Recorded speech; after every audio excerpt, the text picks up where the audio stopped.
Hey, what's happening? Happy Tuesday. It's Daryl here. It's bright and early, 4 a.m. here in Connecticut on the East Coast. Okay, I had so many things I wanted to talk about today. I wanted to talk a little bit about the state trooper who told the governor of his state, I can't remember which state it was, he refused to get vaccinated, and he told the governor he quit. He told the governor to kiss his butt, and Fox made him a hero. He passed away from COVID. And now, not a peep out of Fox. Laura Ingraham talked on her show about how he pretty much gave him his 15 minutes of fame, made him like a cultural icon, a hero for the MAGA set. And now that he's passed away, like many other Trump supporters, like my ex-girlfriend, not a peep. I was going to talk about that. Now, I shouldn't. You know, I am much too honest sometimes. I tell you guys how I pick certain times to read the comments. Yesterday, I was going through the comments. I was going through YouTube Studio and looking at different algorithms and information, who's watching, ages and stuff like that. And I saw some comments, and I happened to notice narcissistic pop out, so I stopped, because I see Donald Trump as he is the definition of narcissistic. You look in the dictionary, narcissistic, Donald Trump's picture. So I'm like, wait a second, are they talking about me? So I stopped and I read the comment, and I shouldn't tell you guys this, but this comment has been stuck in my freaking head for the last 24 hours. I tell you guys this. I pick certain times to read these comments because this is what happens. I'll be honest, I skimmed over it because my adrenaline just started going up. And it was the comments, the comment's still there. It's in the video for the Trump rally. It's in Sunday or Monday's. It's Sunday or Monday's video a couple of days ago, or a day or two ago, the Trump rally in Texas, and it's a comment there. Now, the reason, let me tell you first of all, the reason that I titled this video the way I did is because I wanted to attract that particular kind of person. I didn't really, didn't really let on how I felt about Donald Trump in the title, to attract Trump viewers. I want all viewers to watch my channel to hear what I have to say, what my thoughts, and hopefully it just plants a seed and makes them think, but not this guy. So to be honest with you guys, I didn't even look at this guy's name. Said, well, I'm one of the most narcissistic people. This is the thing that caught my eye, though. This person said that, well, he talked about me being up there, so I assume he's from south of here, somewhere in the United States. He used the term boy, B-O-I-S. Now, I'll get to that in a second. I never heard of that before. I had to Google it this morning. Seriously. So he called me narcissistic, and he mentioned this is what I really want to talk about, though. He mentioned that I probably never worked a day in my life, and my hands. I probably never used my hands. I can't remember the exact quote. Like I said, as I read it, I was like, because this has happened before in the last 15 years, because I work as an artist now.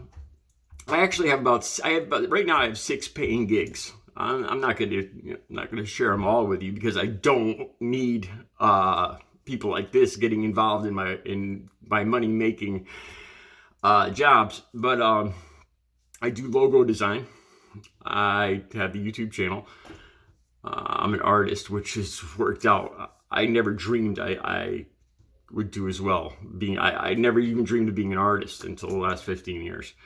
I've got probably about a half dozen paying gigs. Okay, so what is it? What is it with the MAGA crowd? And they seem constantly like to me, they seem unhappy. The people, all the Trump supporters around me, they seem they're frowning, they're angry all the time. You see these guys' pictures on Facebook.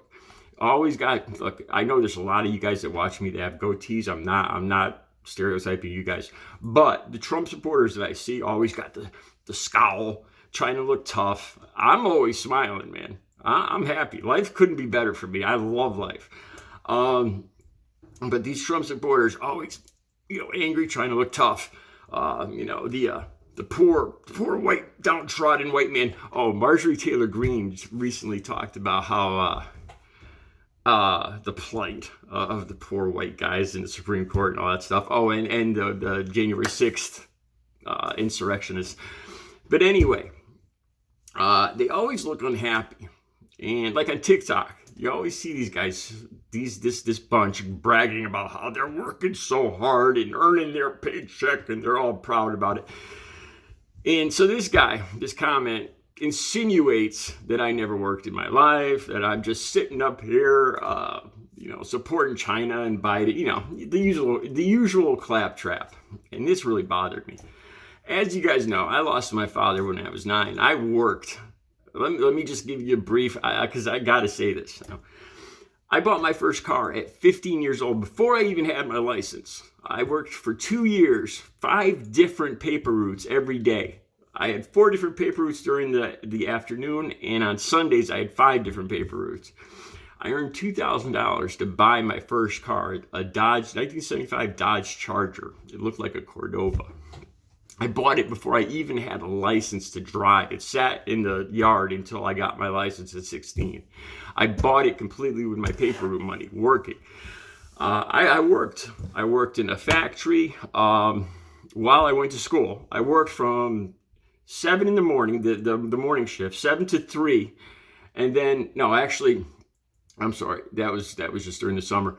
Mainly, I went to school from 7 in the morning till 12. And then I worked from 1 in the afternoon till about 8 at night. And then that changed in the summertime. But so I worked full time and went to school full time. I went to school for 2 different years. I have 2 different certificates, one for architectural drafting, one for mechanical and electrical engineering and CAD design. I worked for 2 different architects and 1 engineer.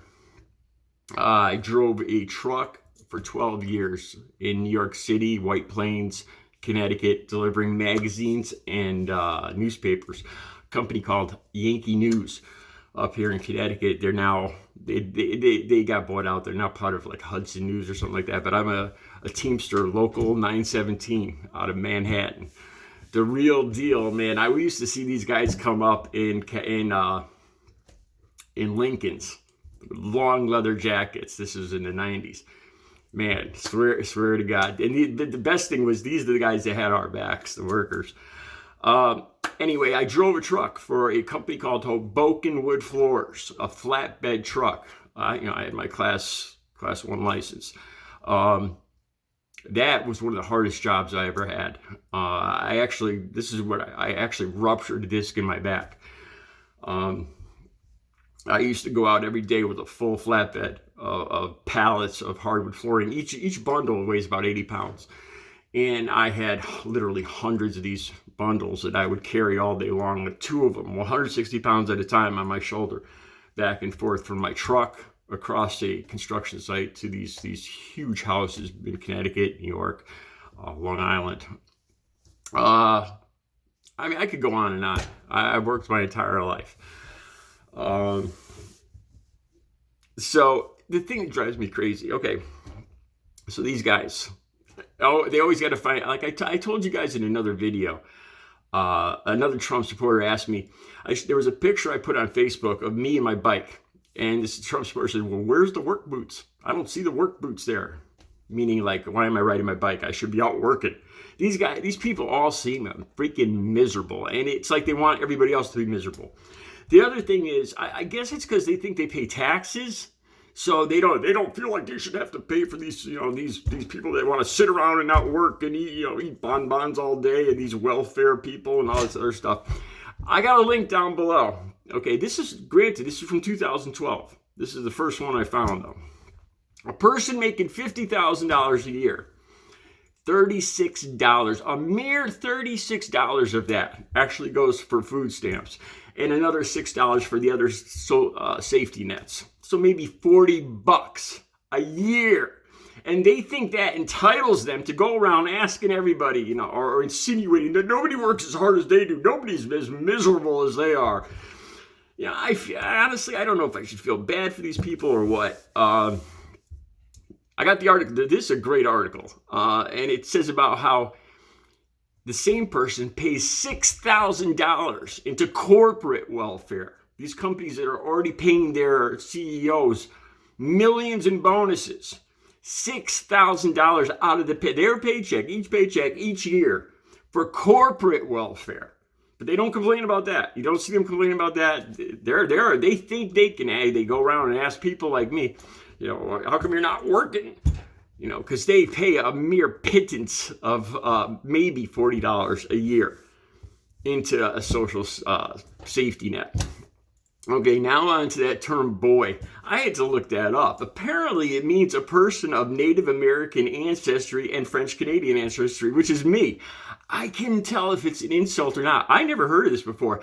I know French. I learned Canadian French when I was a kid. And I took 4 years of French in high school. 2 totally different things, by the way. And I know boy is wood. But the words that bothered me, my family, when I was a kid was a Canuck. My mom did not like being called a Canuck. A squaw is not a good thing to call a female person of Native American ancestry. And frog. That was another one that I got called. Or chief. So if you want to insult me, there you go. There's the words that tick me off. Boy, I didn't even know what it meant, to be honest with you. I don't know. I read BOI is more a term used in the gay community for a twink, which, you know, I don't nothing against twinks, but that's not who I am. So anyway, I learned a little something. Thank you to this commenter, because I learned something. Take a look if that same commenter is watching this. Take a look at this article. And it's none of your freaking business what anybody else does for a living. I don't care how much you pay in taxes. All right, have a great Tuesday.